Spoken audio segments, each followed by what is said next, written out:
Even gets worse. The Bill and Melinda Gates Foundation is continuing its global push to support its so-called government-backed digital ID programs, and this time setting its sight on Kenya, where it will advise the government on that country's Maisha Namba digital ID initiative that is currently under development.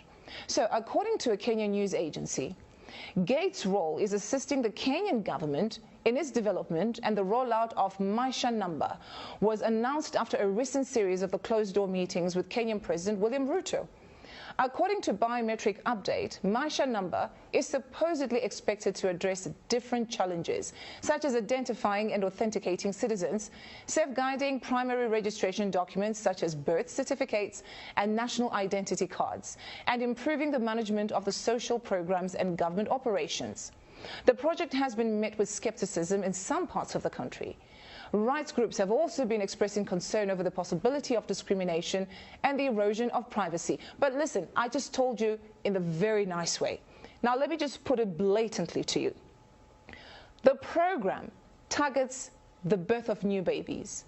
So once you have your baby, before your baby leaves the hospital, you no longer get a paper birth certificate, but then you get a digital one that is somehow implanted somewhere on somebody's body.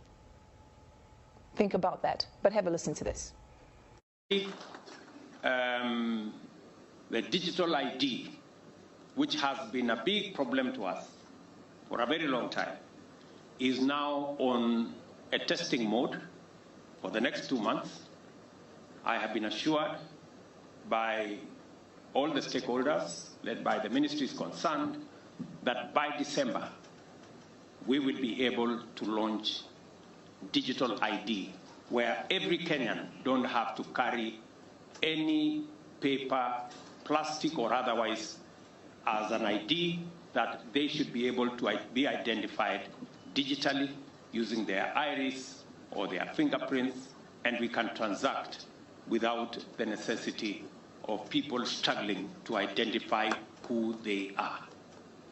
And